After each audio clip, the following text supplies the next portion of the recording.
hive cluster is under attack. Live for the swarm. Hey there, StarCraft fans. It's Falcon Paladin coming at you with yet another edition of StarCraft Brood War Remastered. Today, it's gonna be Absolute versus Snow here on La Campanella. Bottom right, it's gonna be our blue Protoss player. It is Snow. Is he scary? Yes. And on the top left, it's Absolute. He's a Zerg player. He is a former amateur. RJB ranks him right around Zealot.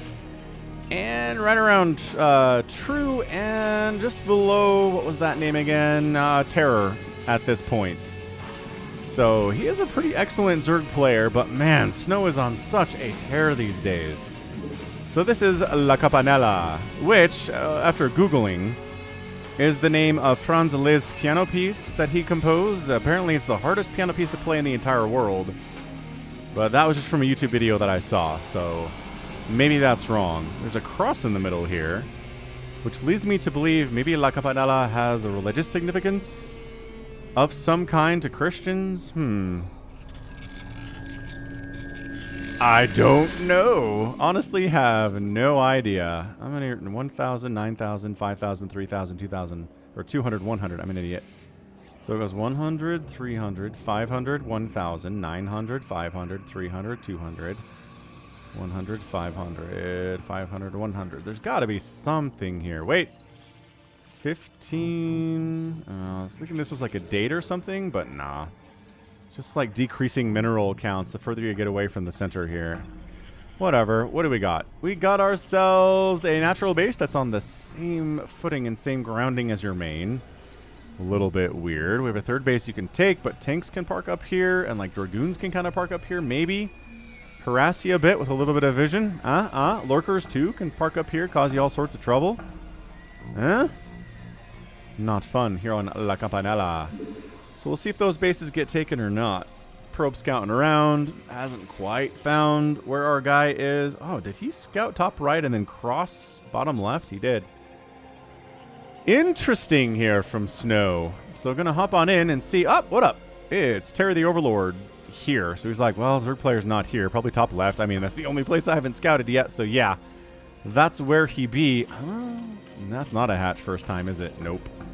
I was too busy talking about La Campanella. My timing is all in my head was messed up there. So I'm gonna guess overpool timing. Ling's coming out at 2:40, says overpool timing. Closer to 2 minutes as a pool first. Not a big deal. This is where the probe says, thank goodness I scouted, because these are Lings. They are aggressive, and I went gateway first. So going to have to deal with this with probes and zealots. Dealing with this with cannons is a bit easier, certainly true. He goes metabolic boost, and then he goes into a lair. So he wants speed first. I kind of like this. Look, if you're a player who's playing against someone who's better than you are pretty significantly, the longer the game goes on, the worse it is for you. Beating, for example, like me beating Flash in a 30-minute game is impossible. Me beating Flash in a 2-minute game, moderately, teeny, tiny, moderately, teeny, tiny chance possible, okay? That's the difference here.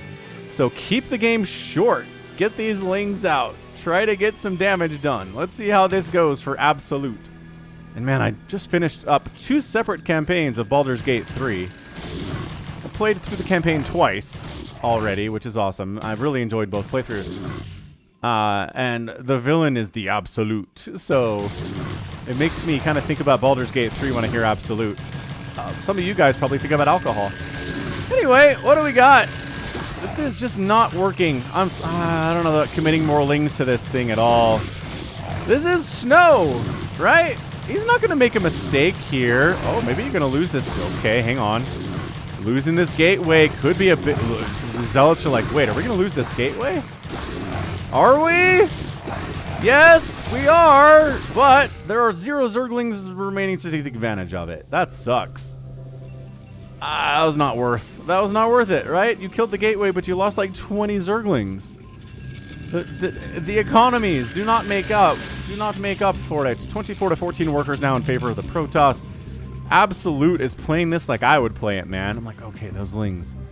The first lings broke it open. Let's send some more lings down. A minute later, and it's like, oh, they rebuilt the gateway? Crap. Who knew these players were smart, I say. Spire on the way. Snow, a little bit later on his tech, just because, well, he had to make a lot of zealots to handle the early ling stuff. So Stargate's on the way. Somehow, this Spire is, like, going to finish about the same time the Stargate is, which is... I guess he just cut drones to make this happen, right? Cutting drones, keeping workers on gas. The amount of gas that he's got tells me he wants to make some Mutalisks. Just against Snow. I don't feel good about this at all, man. Are you going to get a third? I like the idea of a third. You're floating some cash here. Getting a third base is fantastic. Although, you know, you actually have to get a third, or just want to pop out 6 mutas and then maybe get a third base. Fine. Fine. Yeah, Cannon's coming up. He's a little bit worried about mutas showing up and ruining his day, but his first Corsair's on the way. They don't take that long to build. I don't know that you need this many cannon. Ooh, second Stargate, too. Guess if he's worried about Hydra pushes or a lot more lings showing up, these cannons are going to be nice, but I don't think he's going to need them against these mutas. Yeah, +1 air weapons, obviously. If you're double pumping Corsairs, you're getting +1 attack. Just how it is. Just the norm.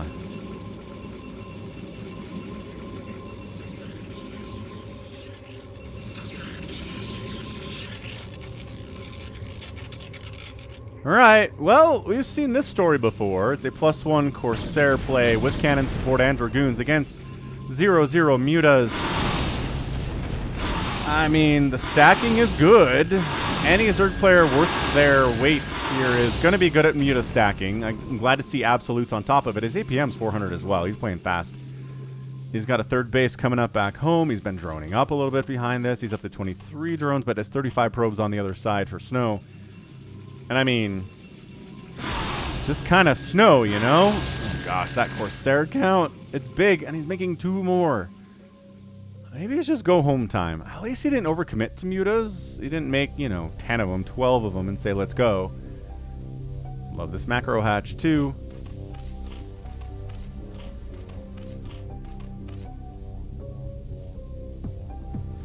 I like the map awareness that he's got. He's just got some nice vision up this right side if he wants to expand over here, or if Snow's going to expand over there. Who knows? Again, expanding to one of these bases is asking to get harassed on some level. Yeah, all 4 of these just seem like pretty bad places to hang out. So taking the corner bases along with their naturals seems like a better way to do things. Although, this isn't traversable, right?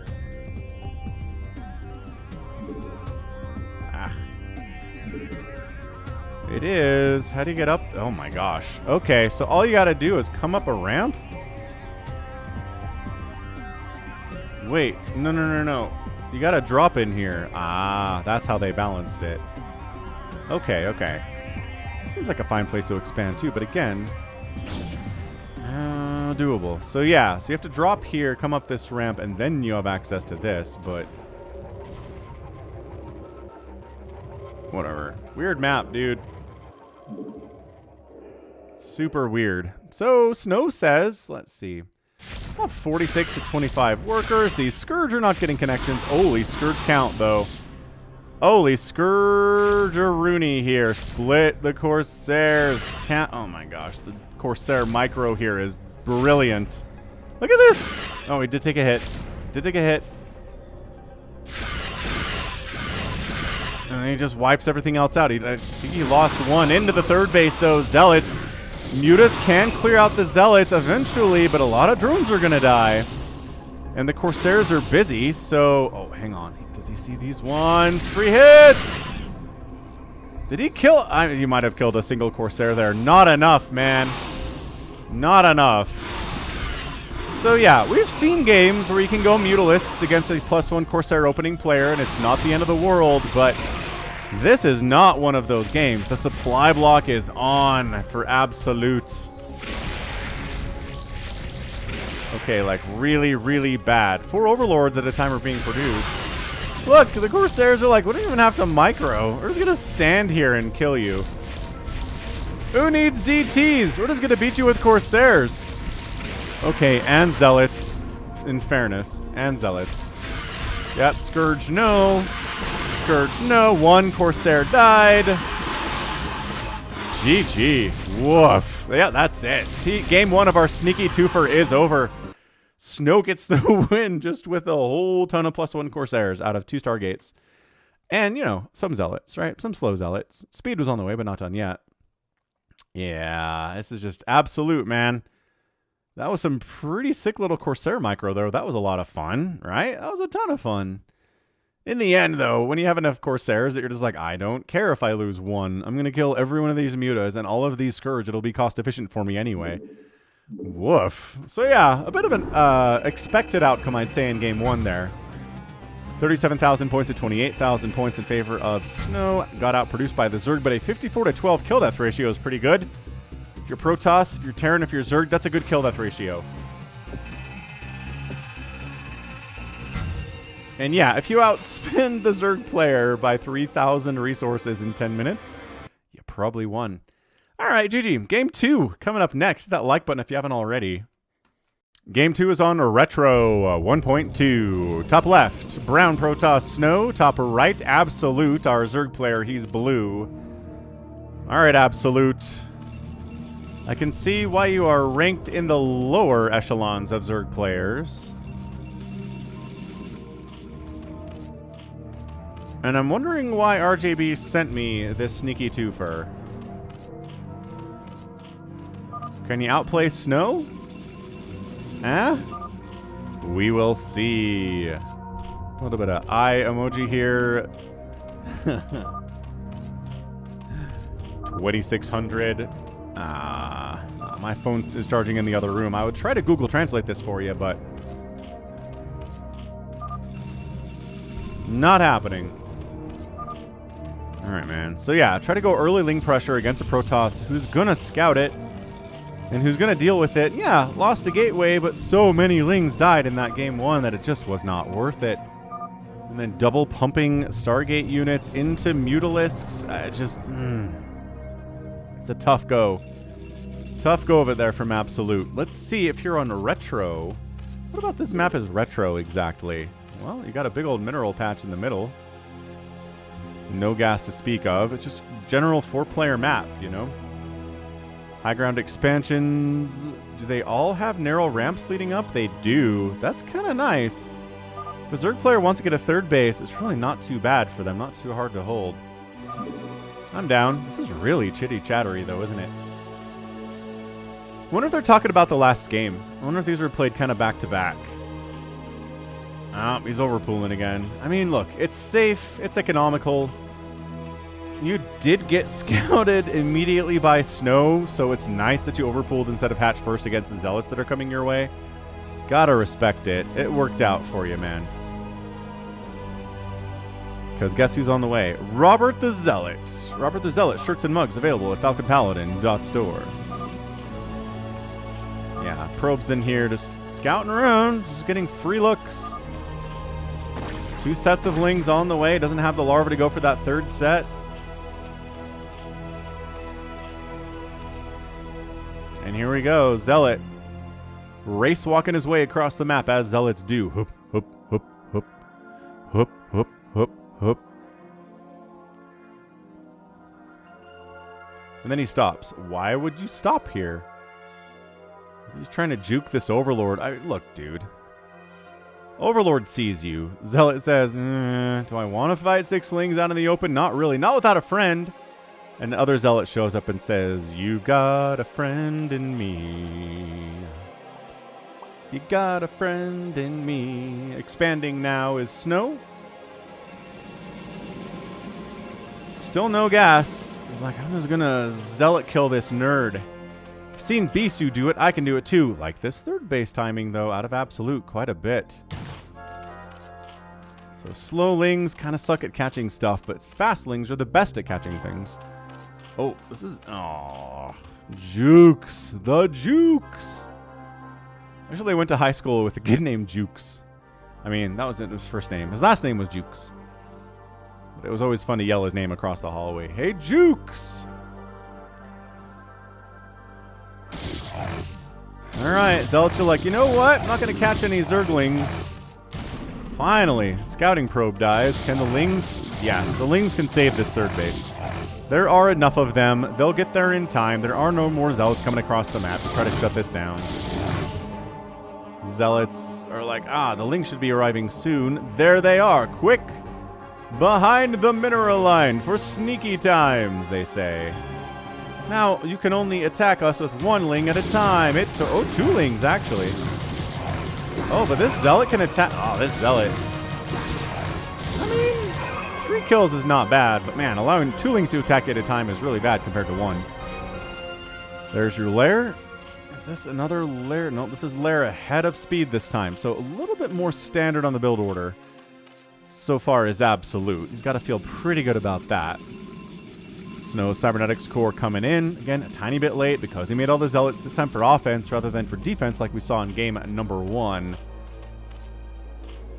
Absolute says, I have a lot of Lings. I kind of want to do stuff with them, but Snow is not interested in allowing that. He's got Zealots and he's got a cannon coming up behind the Zealots. It's the worst combination for these Lings to deal with.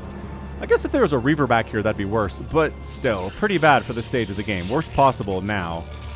Spire opening, no real surprise there. Stargate opening, no real surprise there. Both players doing what they do. So we're going to do a little ASMR here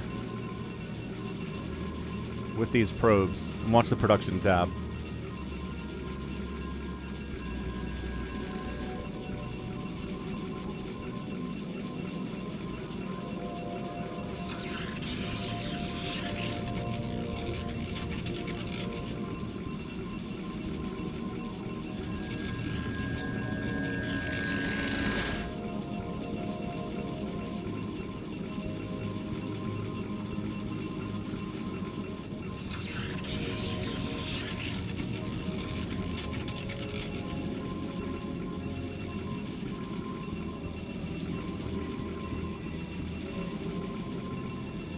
Doesn't that just take you back to playing StarCraft?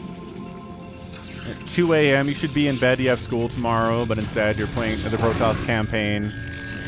And just the music, atmospheric, the sound of probes mining, the sound of buildings warping in. It's just really soothing. It's got to be good for your mental health, doesn't it? Hey, look, it's more mutas. Hey, look, it's more +1 air weapons on the Corsairs. All right, well, let's see how Absolute does in game 2. He didn't make as many mutas this time. That's a positive I can give him. Zealot legs are faster in this game too, I think. Yeah, it was like 10 minutes last game. Zealot legs weren't done yet, and they are like 20% done at 6 minutes. So yeah, should be fine. Should get it out faster. Once again, mutas against Zealots. It's a pretty decent deterrent. It doesn't kill them fast, but they can't do anything about it.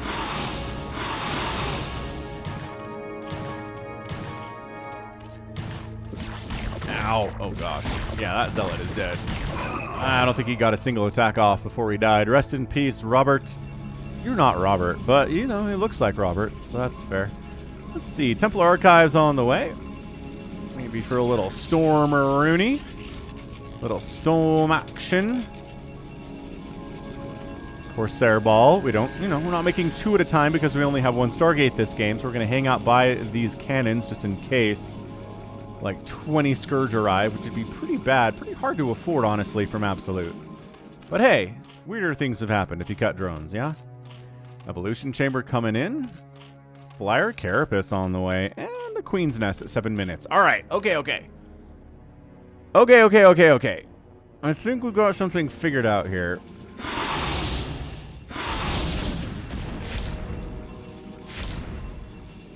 Absolute's playing this way more standard than in the last game, and I think it's helping him. It's serving him really well. These extra macro hatches he's got. He's got 1 at the natural and 2 at the third. Almost 2 at the third. Putting the Queen's Nest here is, I think, kind of smart too. Probably the last place that Snow's going to look for it. And yeah, great Sim City here at the natural. Zealots are getting nothing done there. SimCity here at the third isn't quite as amazing and awesome, but still pretty good. Scourge count is heavy enough that these Corsairs are like, pull back, fall back to the cannons. And then, yeah, he's just keeping Snow contained on 2 bases while he's happily churning away on third. 46 to 52 workers is a much better place than he was pretty much the entire time in game 1. So Absolute doing some good. He might work his way onto our regular rotation list as it is. DT is out. When behind to make Dark Templar, I believe is what they say in Brood War.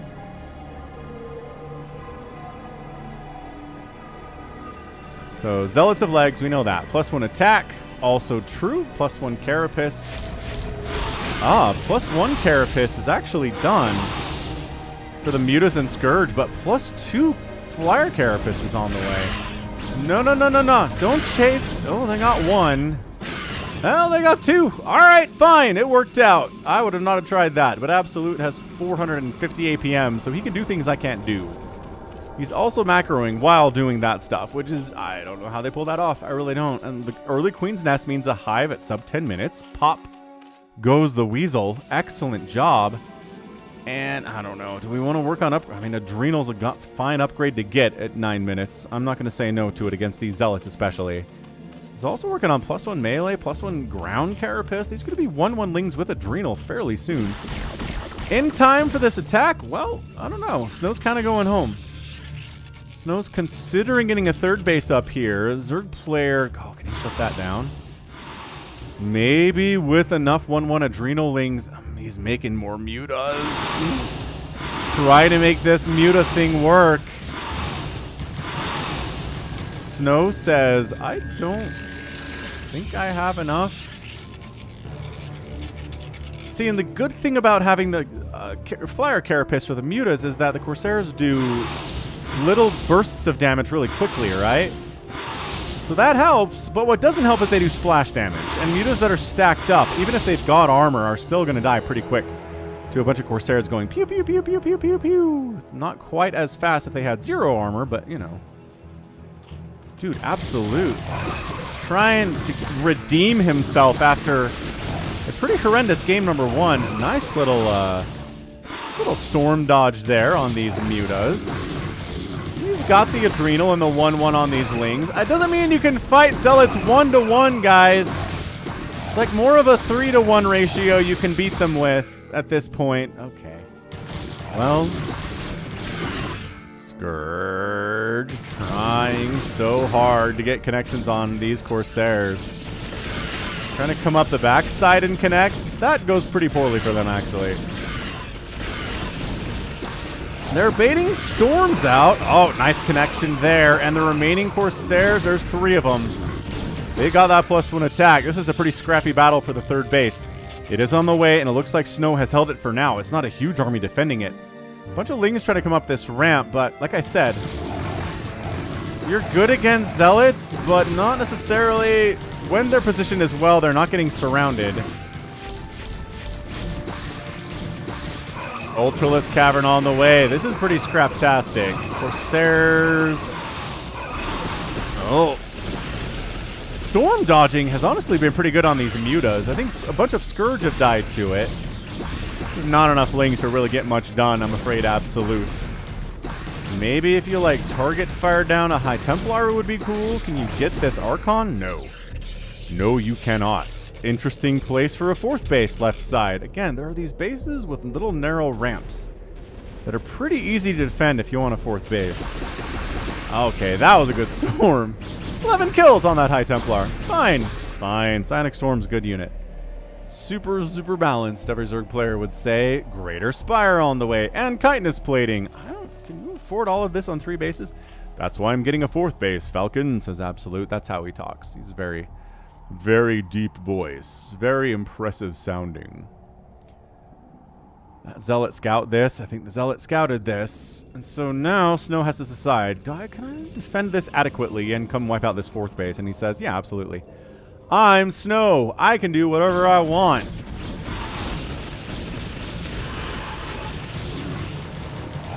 See, there you go. You can kill Zealots with your 1-1 Adrenal. Dude, that 2-2 is so close to being done. Zealot hacking away at the 4th base. Did try to get to 5th base down here, but DT shut that down. Bummer. Not enough Lings to win this battle either. Enough Lings are the answer to this, as more of them come in. Great kiting, though. I mean, that's how you do it, right? If you're fighting Dragoons against Zerglings, it's not great for the Dragoons, but if you can kite well enough, you can kind of make it work for the Dragoons. It's amazing. Yeah, no, this is... Nope! I'm sorry, Absolute.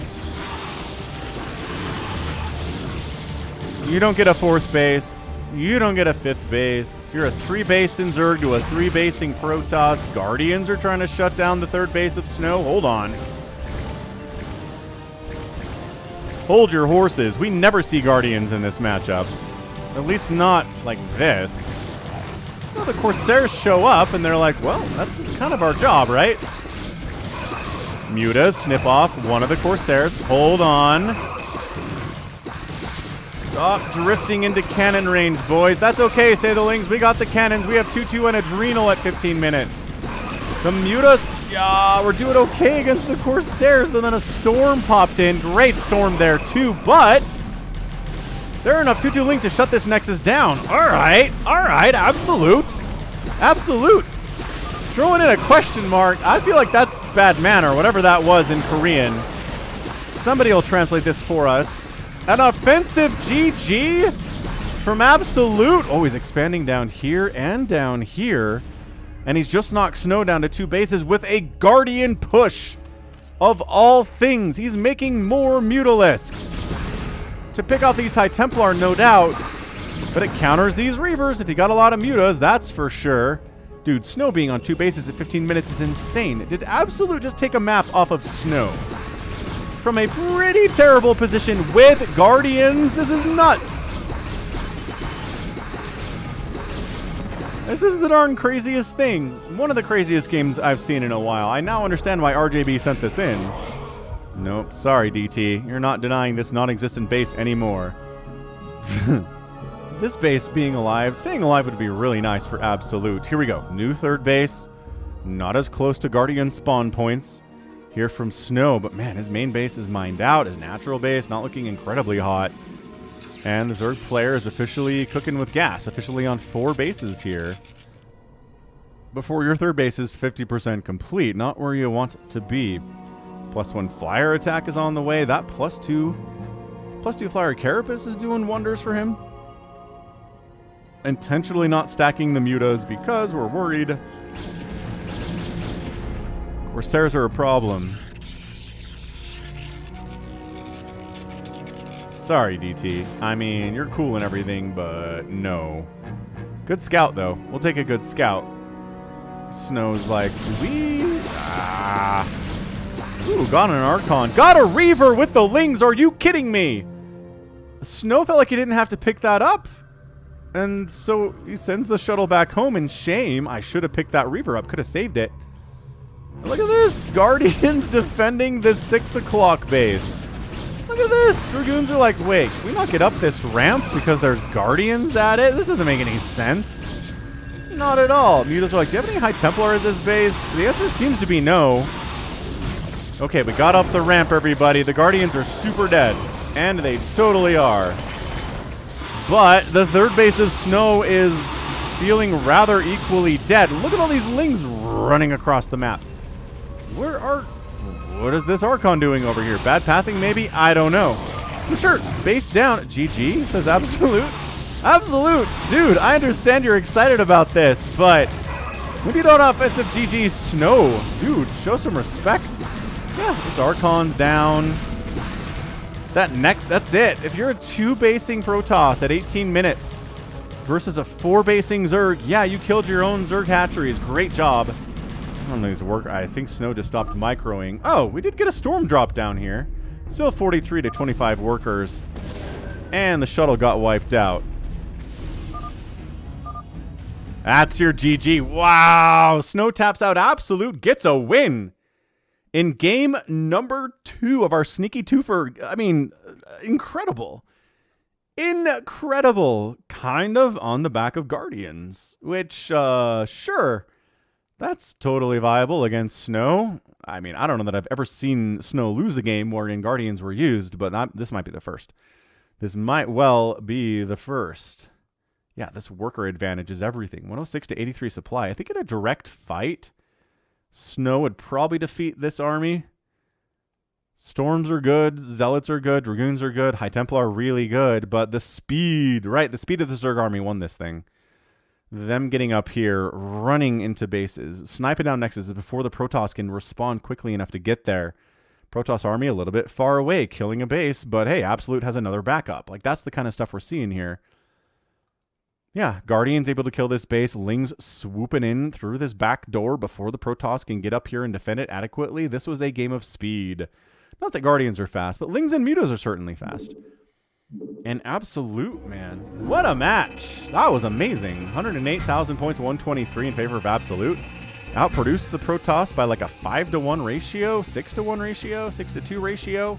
Kill death ratio only a 3-to-1 in favor of Snow.